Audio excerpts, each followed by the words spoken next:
The county's next boss after the High Court approved the impeachment of former Governor Mike Sonko. The judges further ruled that Kananu was properly vetted and appointed as the deputy governor. The judgment was delivered by a three-judge bench in two separate consolidated cases involving more than 10 parties. And as Murimi Mwangi reports, parties have 10 days to appeal the ruling. I do hereby nominate ... It all started as a typical laughing matter on the 6th of January 2020 when former Nairobi Governor Mike Sonko announced appointment of Kananu as his deputy.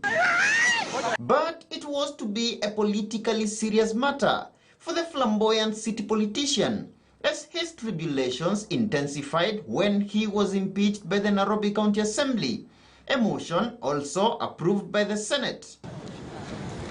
And the High Court on Thursday hammered the final nail to the Sonko political coffin, affirming both his impeachment and the appointment, vetting and approval of Kananu as deputy governor. We have in this judgment only highlighted a few of the charges, and we are satisfied that the allegations made were connected to Sonko and were substantiated to the required standard.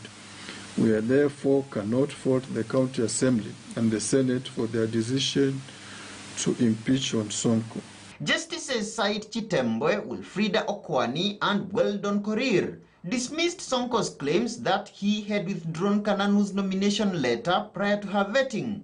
The judges ruling that Sonko had in fact set in motion the recruitment process of deputy governor when he submitted the appointment letter to Electoral Commission IEBC, which subsequently transmitted it to the County Assembly.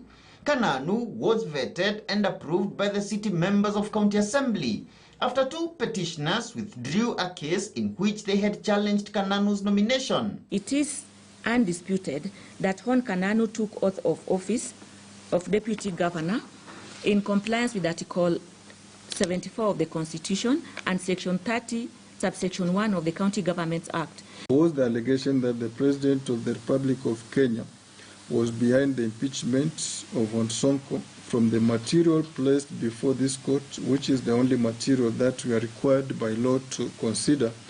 We do not see any external hand in the impeachment of Sonko. The more than 10 consolidated petitions relating to the two cases had been filed by, among other parties, Katiba Institute, the Law Society of Kenya, and activist Okia Omutata. The assumption of Office of Governor Committee is now set to renew plans for Kananu's swearing in as the substantive Nairobi governor, even as Sonko's allies weigh their options about appealing the verdict at the appellate court. Murimi Mwangi, KTN News. All right, so the Kenya National Union of Teachers, that is NAT, elections are set for